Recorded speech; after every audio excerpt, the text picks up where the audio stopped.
Hi there, Geoff Coughlin, editor of Scale Modelling Now. So welcome to this in-box browse for this brand new Eduard Profi-Pack edition of the Spitfire Mk.IIa in 48 scale.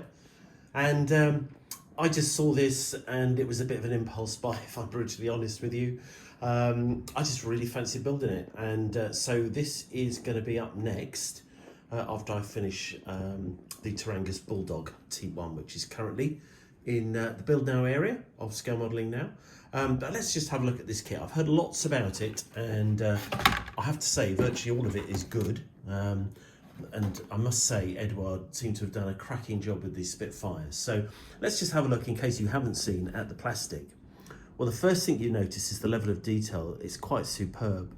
You get the whole of the internal detail here, side walls, different types of bulkhead, my goodness me, decent seat, decent instrument panel, prop blade is well designed and accurate from what I can see. And you get onto the fuselage, and I have to say this does look impressive. I don't think you're picking this up on the camera, but you can feel that what they've done is they've actually created some really fine raised mushroom-headed rivets around the fuselage, which I just think look good and are going to look superb under paint, I think, which is great because that's pretty authentic. You've got the different fasteners here at the front, which also look good. And moving on to the wings themselves, you've got this beautiful recessed panel line detail and rivet detail, which is just excellent. So you can probably just about pick that up if I hold that up to the light. Moving on to another sprue. In fact, you get no less than 4 different types of propeller blade. 5, in fact. I think you even get the 2-bladed prop with this one as well. Again, more detail for the internals. Nice little rudder pedals over here. Different exhaust stacks, fishtails, and others. And I'm pretty sure, looking at those, they look really nice. Different styles of spinner, the more pointy and blunted spinner, depending on which mark or variant you're doing.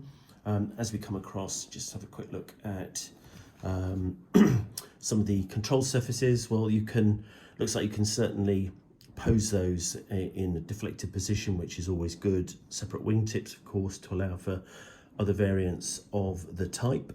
In other boxings, all these different aerial masts, tires, of course, you can see you've got those there, and then you've got look at that, all the options for different canopy arrangements, various blown canopies or not, and just basically the different designs of those. And then you can, of course, pose those open or closed as you like.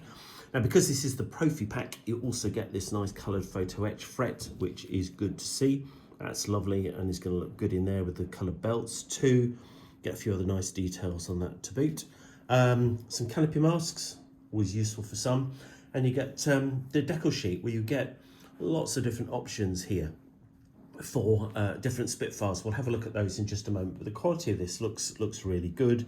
All the markings are in register, and Eduard decals tend to be very good quality as well. And of course you also get all the stencil details, which I love.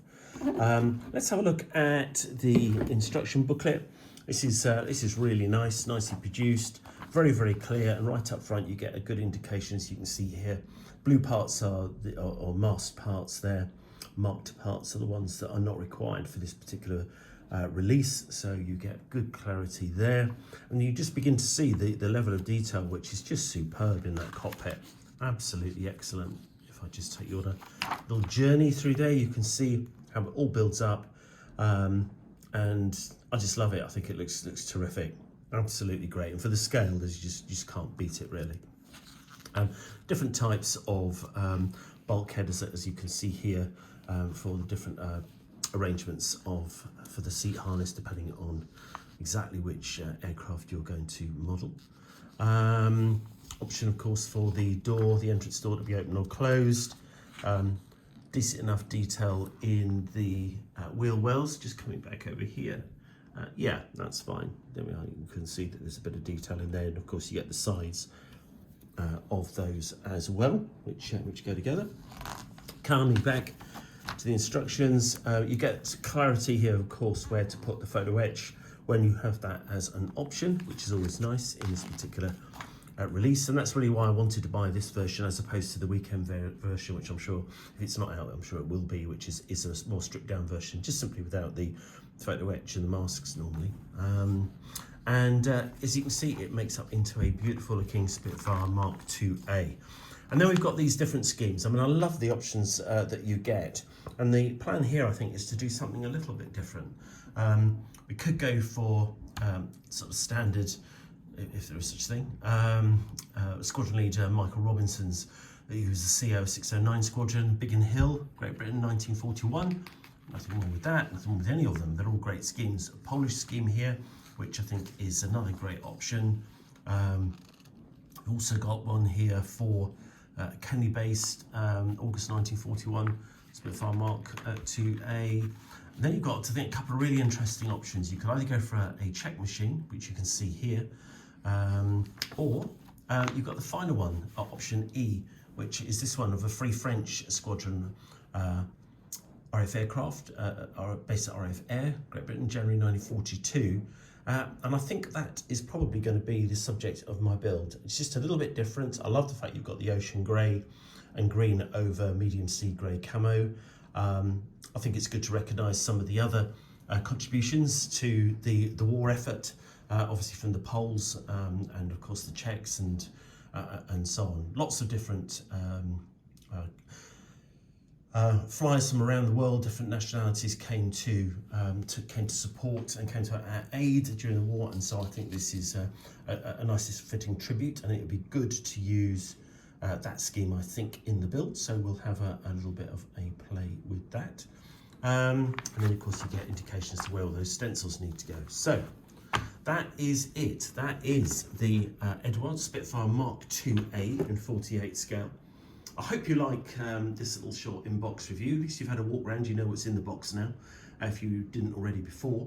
And that's going to be a build, so come to scalemodelingnow.com and you can follow the whole thing. There'll be plenty of videos showing how I go about putting these things together, and hope you'll enjoy the ride. So see you soon.